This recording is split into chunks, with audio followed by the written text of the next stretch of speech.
ਮੋਦੀ ਕਰੋੜ ਲੋਕਾਂ ਨੂੰ ਲੰਘੇ 9 ਸਾਲਾਂ ਦੇ ਵਿੱਚ ਅਸੀਂ ਗਰੀਬੀ ਦੇ ਵਿੱਚੋਂ ਕੱਢ ਲਿਆ, ਯਾਨੀ ਕਿ ਹੁਣ ਉਹ ਗਰੀਬ ਨਹੀਂ ਰਹੇ। ਫੈਕਟ ਚੈੱਕ ਪ੍ਰੋਗਰਾਮ ਦੇ ਵਿੱਚ ਤਫਸੀਲ ਦੇ ਨਾਲ ਦੇਖਾਂਗੇ ਕਿ ਮਾਹਰਾਂ ਦਾ ਕੀ ਕਹਿਣਾ ਹੈ ਕਿ ਕਿਹੜੀਆਂ ਚੀਜ਼ਾਂ ਨੂੰ ਕਿਵੇਂ ਗਰੀਬੀ ਮਾਪੀ ਜਾਂਦੀ ਹੈ, ਗਰੀਬੀ ਮਾਪਣ ਦੇ ਅਸਲ ਆਧਾਰ ਕਿਹੜੇ ਨੇ, ਗਰਾਊਂਡਸ ਕਿਹੜੇ ਨੇ, ਕਿੱਥੋਂ ਕਿੱਥੋਂ ਤੈਅ ਹੁੰਦਾ ਕਿ ਗਰੀਬੀ ਕਿੰਨੀ ਹੈ। ਸਤਿ ਸ਼੍ਰੀ ਅਕਾਲ, ਤੁਸੀਂ ਜੁੜੇ ਹੋਏ ਹੋ ਪੰਜਾਬੀ ਰੇਡੀਓ USA ਦੇ ਨਾਲ ਤੇ ਪ੍ਰੋਗਰਾਮ ਫੈਕਟ ਚੈੱਕ ਦੇ ਵਿੱਚ ਤੁਹਾਡਾ ਸਾਰਿਆਂ ਦਾ ਸਵਾਗਤ ਹੈ। ਅੱਜ ਦੇ ਇਸ ਫੈਕਟ ਚੈੱਕ ਦੇ ਵਿੱਚ ਗੱਲਬਾਤ ਕਰਾਂਗੇ ਲੰਘੇ ਦਿਨੀ ਜਿਹੜਾ ਮੋਦੀ ਸਰਕਾਰ ਨੇ ਇਸ ਗੱਲ ਦਾ ਦਾਅਵਾ ਕੀਤਾ ਕਿ 25 ਕਰੋੜ ਲੋਕਾਂ ਨੂੰ ਲੰਘੇ 9 ਸਾਲਾਂ ਦੇ ਵਿੱਚ ਅਸੀਂ ਗਰੀਬੀ ਦੇ ਵਿੱਚੋਂ ਕੱਢ ਲਿਆ, ਯਾਨੀ ਕਿ ਹੁਣ ਉਹ ਗਰੀਬ ਨਹੀਂ ਰਹੇ। ਪਰ ਸਰਕਾਰ ਦੇ ਇਹਨਾਂ ਦਾਅਵਿਆਂ ਦੇ ਵਿੱਚ ਕਿੰਨੀ ਕੁ ਸੱਚਾਈ ਹੈ, ਇਸ ਦੇ ਲਈ ਆਧਾਰ ਕਿਹਨੂੰ ਬਣਾਇਆ ਗਿਆ ਤੇ ਕਿਵੇਂ ਅੰਕੜਿਆਂ ਦੀ, ਫੈਕਟਸ ਦੀ, ਫਿਗਰਸ ਦੀ ਜਾਂ ਹੋਰ ਸਾਰੀਆਂ ਚੀਜ਼ਾਂ ਦੀ ਮੈਨੀਪੂਲੇਸ਼ਨ ਜਾਂ ਉਹਨਾਂ ਦੇ ਵਿੱਚ ਹੋਰ ਜੋੜ ਘਟਾਓ ਜਿਹੜਾ ਉਹ ਕੀਤਾ ਗਿਆ, ਤਾਂ ਉਹ ਆਪਾਂ ਇਸ ਰਿਪੋਰਟ ਦੇ ਵਿੱਚ ਫੈਕਟ ਚੈੱਕ ਪ੍ਰੋਗਰਾਮ ਦੇ ਵਿੱਚ ਤਫਸੀਲ ਦੇ ਨਾਲ ਦੇਖਾਂਗੇ ਕਿ ਮਾਹਰਾਂ ਦਾ ਕੀ ਕਹਿਣਾ ਹੈ ਕਿ ਕਿਹੜੀਆਂ ਚੀਜ਼ਾਂ ਨੂੰ ਕਿਵੇਂ ਗਰੀਬੀ ਮਾਪੀ ਜਾਂਦੀ ਹੈ, ਗਰੀਬੀ ਮਾਪਣ ਦੇ ਅਸਲ ਆਧਾਰ ਕਿਹੜੇ ਨੇ, ਗਰਾਊਂਡਸ ਕਿਹੜੇ ਨੇ, ਕਿੱਥੋਂ ਕਿੱਥੋਂ ਤੈਅ ਹੁੰਦਾ ਕਿ ਗਰੀਬੀ ਕਿੰਨੀ ਹੈ।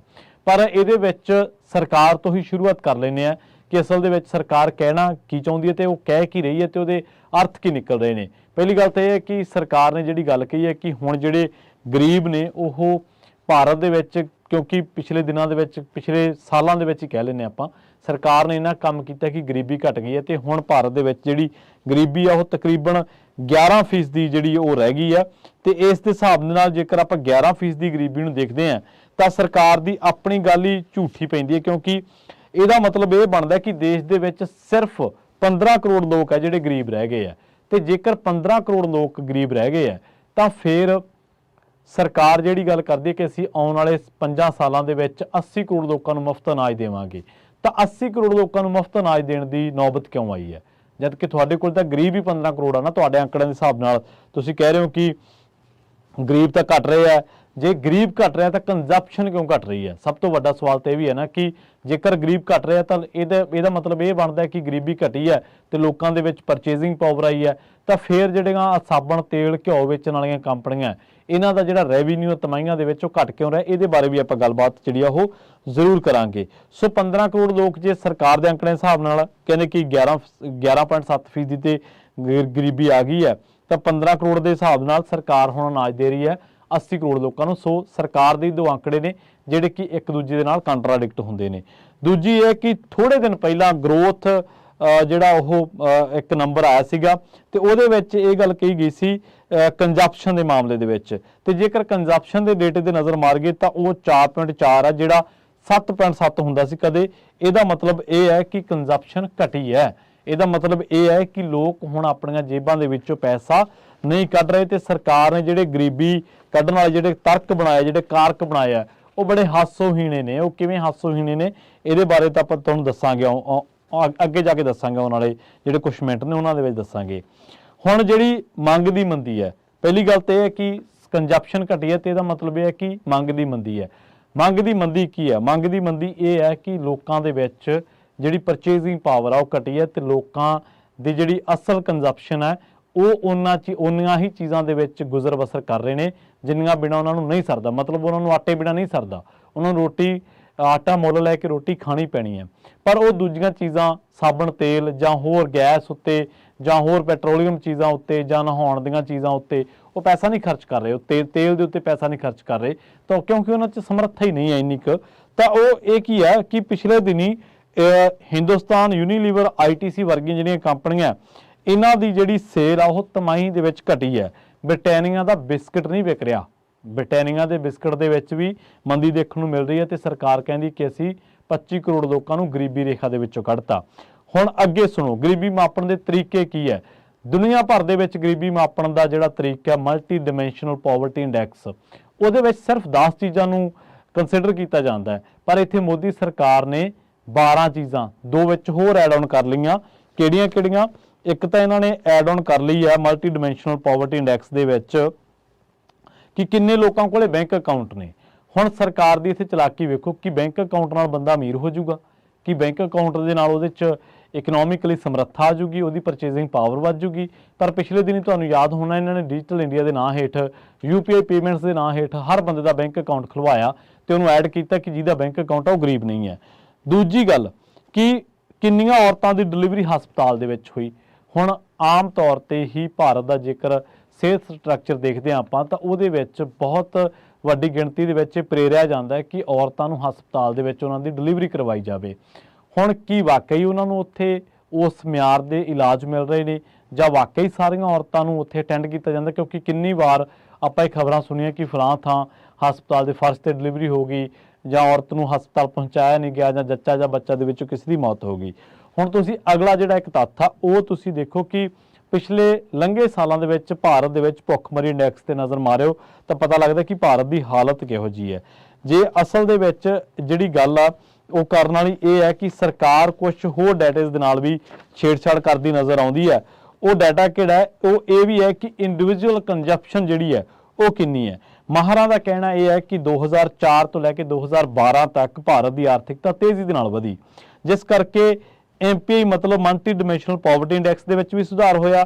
ਕੰਜ਼ੰਪਸ਼ਨ ਐਕਸਪੈਂਡੀਚਰ ਸਰਵੇ ਉਹਦੇ ਵਿੱਚ ਵੀ ਸੁਧਾਰ ਹੋਇਆ, ਪਰ ਹੁਣ ਵਾਲੀ ਸਰਕਾਰ ਨੇ ਕਰਵਾਇਆ ਹੀ ਨਹੀਂ। ਜਿਹੜਾ 2017-18 ਦੇ ਵਿੱਚ ਹੋਇਆ ਉਹ ਇਹਨਾਂ ਨੇ ਖਾਰਜ ਕਰ ਦਿੱਤਾ। ਤੇ ਦੂਜੀ ਗੱਲ ਹੈ ਜਿਹੜਾ ਹੁਣ ਹੋ ਰਿਹਾ ਇਸ ਟਾਈਮ ਮੌਜੂਦਾ ਸਮੇਂ ਦੇ ਵਿੱਚ ਉਹਦਾ ਡਾਟਾ ਆਊਗਾ ਅਸਲ ਦੇ ਵਿੱਚ ਤਕਰੀਬਨ 24 ਦੇ ਅਖੀਰ ਦੇ ਵਿੱਚ ਜਾਂ 25 ਦੀ ਸ਼ੁਰੂਆਤ ਦੇ ਵਿੱਚ। ਸੋ ਤਾਂ ਹੁਣ ਪਤਾ ਹੀ ਨਹੀਂਗਾ ਕਿ ਜਿਹੜਾ ਕੰਜ਼ੰਪਸ਼ਨ ਐਕਸਪੈਂਡੀਚਰ ਸਰਵੇ ਹੈ ਉਹ ਅੱਗੇ ਨਾਲੋਂ ਕਿੰਨਾ ਕੁ ਬਦਲਿਆ ਐਜ਼ ਕੰਪੈਰੀਜ਼ਨ ਟੂ UPA ਜਾਂ ਹੋਰ ਪਿਛਲੀਆਂ ਸਰਕਾਰਾਂ ਦੇ ਹਿਸਾਬ ਦੇ ਨਾਲ ਜਾਂ ਪਿਛਲੇ ਇੱਕ ਦਹਾਕੇ ਦੌਰਾਨ। ਸੋ ਉਹ ਨਜ਼ਰ ਨਹੀਂ ਕਿਤੇ ਆ ਰਿਹਾ। ਜਿਹੜੇ ਮਾਨਕ ਨੇ ਮਾਪਦੰਡ ਨੇ ਉਹ 10 ਨੇ ਪਰ ਇਹਨਾਂ ਨੇ 12 ਕਰਤੇ ਆ, ਉਹਦੇ ਵਿੱਚ ਹੇਰ-ਫੇਰ ਕਰ ਲਈ। ਕੁਝ ਸਟੇਟਾਂ ਦੇ ਮਾਮਲੇ ਦੇ ਵਿੱਚ ਇਹ ਕਿਹਾ ਜਾਂਦਾ ਕਿ ਸਟੇਟਾਂ ਦੇ ਡਾਟੇ ਨਾਲ ਵੀ ਛੇੜਛਾੜ ਹੋਈ ਆ, ਉਹਨਾਂ ਦਾ ਡਾਟਾ ਜਿਹੜਾ ਚੱਕ ਲਿਆ ਗਿਆ, ਪਰ ਅਸਲ ਦੇ ਵਿੱਚ ਉੱਥੋਂ ਦੇ ਹਾਲਾਤ ਕੁਝ ਵੱਖਰੇ ਨੇ। ਸੰਤੋਸ਼ ਮਹਿਰੋਤਰਾ ਨੇ ਇੱਕ ਇਕਨੋਮਿਸਟ ਨੇ ਜਿਨ੍ਹਾਂ ਨੇ ਮਲਟੀ ਡਾਈਮੈਂਸ਼ਨਲ ਪਾਵਰਟੀ ਇੰਡੈਕਸ ਦੇ ਹਿਸਾਬ ਦੇ ਨਾਲ ਤੇ ਇਹਦੇ ਨਾਲ ਸਟੈਂਡਰਡ ਆਫ ਲਿਵਿੰਗ ਦੇ ਵਿੱਚ ਜਿਹੜਾ ਐਡ ਕੀਤਾ ਇਹਨਾਂ ਨੇ ਬੈਂਕ ਅਕਾਊਂਟ ਵਾਲਾ, ਤੇ ਹੈਲਥ ਵਿੱਚ ਐਡ ਕਰਤਾ ਇਹਨਾਂ ਨੇ ਕਿੰਨੀਆਂ ਔਰਤਾਂ ਦੀ ਡਿਲੀਵਰੀ ਹਸਪਤਾਲਾਂ ਦੇ ਵਿੱਚ ਹੋਈ ਹੈ। ਹੁਣ ਜੇ ਉਹ ਸਵਾਲ ਚੁੱਕ ਰਹੇ ਨੇ ਕਈ, ਉਹ ਕਹਿੰਦੇ ਕਿ ਜੇਕਰ ਗਰੀਬੀ ਘਟੀ ਹੈ, ਤੁਸੀਂ ਕਹਿੰਦੇ ਕਿ ਲੋਕਾਂ 'ਚ ਗਰੀਬੀ ਘਟੀ ਹੈ, ਉਹ ਇਹਦਾ ਮਤਲਬ ਇਹ ਹੈ ਕਿ ਉਹ ਮਿਡਲ ਤਬਕੇ ਦੇ ਵਿੱਚ ਆ ਗਏ ਹੈ। ਤੇ ਜੇਕਰ ਉਹ ਮਿਡਲ ਤਬਕੇ ਦੇ ਵਿੱਚ ਆ ਗਏ ਹੈ ਤੇ ਬਾਜ਼ਾਰ ਦੇ ਵਿੱਚ ਮੰਦੀ ਕਿਉਂ ਹੈ? ਜਿਹੜੀਆਂ ਕੰਪਨੀਆਂ ਨੇ ਆਮ ਘਰੇਲੂ ਚੀਜ਼ਾਂ ਬਣਾਉਣ ਵਾਲੀਆਂ ਵੇਚਣ ਵਾਲੀਆਂ ਉਹਨਾਂ ਦੀ ਕਮਾਈਆਂ ਕਾਹਤੋਂ ਘਟ ਰਹੀਆਂ? ਫਿਰ ਇਹ ਆંકੜੇ ਕੰਟਰਾਡਿਕਟ ਕਿਉਂ ਨੇ? ਤੁਸੀਂ ਕਹਿੰਦੇ ਹੋ ਕਿ ਸਾਡੇ ਇੱਥੇ 11% ਦੀ ਗਰੀਬ ਰਹਿ ਗਏ ਆ, ਮਤਲਬ ਇਹ 140 ਦੇ ਹਿਸਾਬ ਨਾਲ ਦੇਖੀ ਤਾਂ 15 ਕਰੋੜ ਬਣਦੇ ਆ, ਤੇ ਫਿਰ 80 ਕਰੋੜ ਲੋਕਾਂ ਨੂੰ ਮੁਫਤ ਅਨਾਜ ਦੇਣ ਦੀ ਜਿਹੜੀ ਤੁਸੀਂ ਵਿਵਸਥਾ ਕਿਉਂ ਪਾਲੀ ਬੈਠੇ ਹੋ? ਉਹ ਤਾਂ ਸਾਫ਼ ਕਰੋ ਨਾ ਕਿ 15 ਕਰੋੜ ਲੋਕ ਨੇ ਤੁਹਾਡੇ ਗਰੀਬ ਤੇ, ਪਰ ਤੁਸੀਂ ਅਨਾਜ ਦੇ ਰਹੇ ਹੋ 80 ਕਰੋੜ ਨੂੰ। ਜਿਹੜੀ ਦੀ ਆਪਾਂ ਗੱਲ ਕੀਤੀ ਸੀ ਗਰੋਥ ਨੰਬਰ ਦੀ, ਕੰਜ਼ੰਪਸ਼ਨ ਦੇ ਰੇਟ ਦੇ ਨਜ਼ਰ ਮਾਰ ਗਏ ਤਾਂ ਉਹ 4.4 ਆਇਆ। ਸੋ ਇਹਦੇ ਵਿੱਚ ਇਹ ਹੈ ਕਿ ਹੁਣ ਇਹਨਾਂ ਦਾ ਇੱਕ ਹਾਸੋਹੀਣਾ ਹੋਰ ਜਿਹੜਾ ਮਾਪਦੰਡ ਇਹਨਾਂ ਨੇ ਐਡ ਕੀਤਾ ਕਿ ਗਰੀਬੀ ਮਾਪਣ ਦੇ ਮਾਪਦੰਡਾਂ ਦੇ ਵਿੱਚ ਇੱਕ ਅਜਿਹੀ ਚੀਜ਼ ਇਹਨਾਂ ਨੇ ਸ਼ਾਮਲ ਕੀਤੀ ਹੈ ਕਿ ਜਿਸ ਘਰੇ ਵੀ ਟਾਇਲਟ ਹੈ ਤਾਂ ਉਹਨੂੰ ਗਰੀਬ ਨਹੀਂ ਗਿਣਿਆ ਜਾਊਗਾ।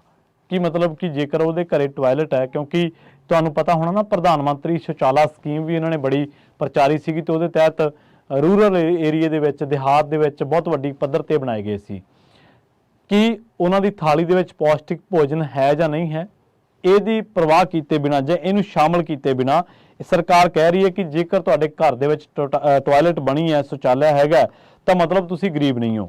ਤੁਸੀਂ ਕਿਹੋ ਜਿਹਾ ਭੋਜਨ ਖਾ ਰਹੇ ਹੋ, ਉਹ ਪੌਸ਼ਟਿਕ ਹੈ ਜਾਂ ਨਹੀਂ ਹੈ, ਉਹ ਪਰਚੇਜ਼ਿੰਗ ਪਾਵਰ ਉਹਦੇ 'ਚ ਕਿੰਨੀ ਹੈ, ਉਹ ਜਾਂ ਹੋਰ ਜਿੰਨੇ ਵੀ ਮਾਨਕ ਨੇ ਕੰਜ਼ੰਪਸ਼ਨ ਐਕਸਪੈਂਡੀਚਰ ਸਰਵੇ ਜਾਂ ਕਹਿ ਲਓ ਕਿ ਜਿਹੜਾ MPI ਇੰਡੈਕਸ ਹੈ, ਇੰਡੀਵਿਜੂਅਲ ਕੰਜ਼ੰਪਸ਼ਨ ਕਿੰਨੀ ਹੈ, ਇਹ ਸਾਰੀਆਂ ਚੀਜ਼ਾਂ ਜਿਹੜੀਆਂ ਨੇ ਉਹ ਆਪਣੇ ਆਪ ਦੇ ਵਿੱਚ ਹੀ ਬਹੁਤ ਸਾਰੇ ਸਵਾਲ ਖੜੇ ਕਰਦੀਆਂ ਨੇ। ਪਰ ਸਰਕਾਰ ਕਹਿੰਦੀ ਹੈ ਕਿ ਅਸੀਂ ਜੀ ਗਰੀਬ ਜਿਹੜੇ ਆ ਉਹ ਗਰੀਬੀ ਰੇਖਾ ਦੇ ਵਿੱਚੋਂ ਕੱਢਤੇ। ਹੁਣ ਤੁਸੀਂ ਡਾਟੇ ਦੀ ਮੈਨੀਪੂਲੇਸ਼ਨ ਦੇ ਨਾਲ ਕੱਢ ਦਿੱਤੇ ਆ ਜਾਂ ਫਿਰ ਵਾਕਈ ਉਹਨਾਂ ਦੀ ਜ਼ਿੰਦਗੀ ਖੁਸ਼ਹਾਲ ਹੋਈ ਹੈ। ਸੋ ਇਹ ਆંકੜੇ ਜਿਹੜੇ ਨੇ ਤੁਹਾਡੇ ਸਾਹਮਣੇ ਰੱਖਣੇ ਲਾਜ਼ਮੀ ਸੀਗੇ, ਜਿਨ੍ਹਾਂ ਤੋਂ ਇਹ ਸਾਫ਼ ਹੁੰਦਾ ਕਿ ਸਰਕਾਰ ਨੇ ਕਈ ਚੀਜ਼ਾਂ ਐਡ ਆਨ ਕਰਕੇ, ਕਈਆਂ ਦੇ ਵਿੱਚ ਸੁਧਾਰ ਕਰਕੇ, ਕਈਆਂ ਨੂੰ ਮੈਨੂਪਲੇਟ ਕਰਕੇ, ਐਡ ਆਨ ਸੁਧਾਰ ਤੇ ਮੈਨੂਪਲੇਸ਼ਨ ਦੇ ਨਾਲ ਇਹ ਜਿਹੜਾ 25 ਕਰੋੜ ਦਾ ਫਿਗਰ ਆ, ਅਸਲ ਦੇ ਵਿੱਚ ਜਦੋਂ ਹਕੀਕਤ ਦੇਖਦੇ ਹਾਂ ਤਾਂ ਇਹ 25 ਕਰੋੜ ਦਾ ਫਿਗਰ ਸਹੀ ਨਹੀਂ ਹੈ। ਸਰਕਾਰ ਜੇਕਰ ਮੰਨਦੀ ਹੈ ਕਿ 80 ਕਰੋੜ ਲੋਕਾਂ ਨੂੰ ਅਸੀਂ ਮੁਫਤ ਭੋਜਨ ਦੇ ਰਹੇ ਹਾਂ ਤਾਂ ਇਹਦਾ ਮਤਲਬ ਇਹ ਬਣਦਾ ਕਿ ਤੁਹਾਡੇ 80 ਕਰੋੜ ਬੰਦਾ ਤੁਹਾਡੇ ਮੁਫਤ ਭੋਜਨ ਤੇ ਡਿਪੈਂਡੈਂਟ ਹੈ, ਨਿਰਭਰ ਹੈ। ਬ੍ਰਿਟਾਨੀਆ ਦਾ ਬਿਸਕਟ ਨਹੀਂ ਵਿਕ ਰਿਹਾ ਤੇ ਇਸ ਦੇਸ਼ ਦੇ ਵਿੱਚ ਕਿੱਥੇ ਹੋਰ ਚੀਜ਼ਾਂ ਵਿਕਣਗੀਆਂ? 90 ਲੱਖ ਪਰਿਵਾਰ ਨੇ ਅਜਿਹੇ ਜਿਨ੍ਹਾਂ ਨੇ ਜਿਹੜਾ ਪ੍ਰਧਾਨ ਮੰਤਰੀ ਸਕੀਮ ਦੇ ਤਹਿਤ ਮੁਫਤ ਸਿਲੰਡਰ ਮਿਲਦਾ ਸੀ ਉਹਨਾਂ ਨੇ ਦੂਜੀ ਵਾਰ ਨਹੀਂ ਭਰਾਇਆ ਕਿਉਂਕਿ ਉਹਨਾਂ ਦੇ ਵਿੱਚ ਆਰਥਿਕ ਸਮਰੱਥਾ ਹੀ ਨਹੀਂ ਹੈ। ਸੋ ਇਹ ਹਾਲਾਤ ਨੇ, ਪਰ ਸਰਕਾਰ ਦਾਅਵੇ ਕਰ ਰਹੀ ਹੈ ਜਿਨ੍ਹਾਂ ਦਾਅਵਿਆਂ ਤੇ ਕੋਈ ਡਿਬੇਟ ਨਹੀਂ ਹੈ ਮੀਡੀਆ ਦੇ ਵਿੱਚ। ਮੀਡੀਆ ਦੇ ਵਿੱਚ ਡਿਬੇਟ ਸਿਰਫ ਇਸ ਗੱਲ ਦੀ ਹੈ ਕਿ ਹਿੰਦੂ ਮੁਸਲਮਾਨ ਦੇ ਵਿੱਚ ਅਗਲਾ ਜਿਹੜਾ ਝਗੜਾ ਉਹ ਕਿਸ ਗੱਲ ਤੇ ਹੋਣਾ। ਬਹੁਤ ਬਹੁਤ ਧੰਨਵਾਦ। ਜਲਦ ਮਿਲਾਂਗੇ ਇੱਕ ਹੋਰ ਨਵੇਂ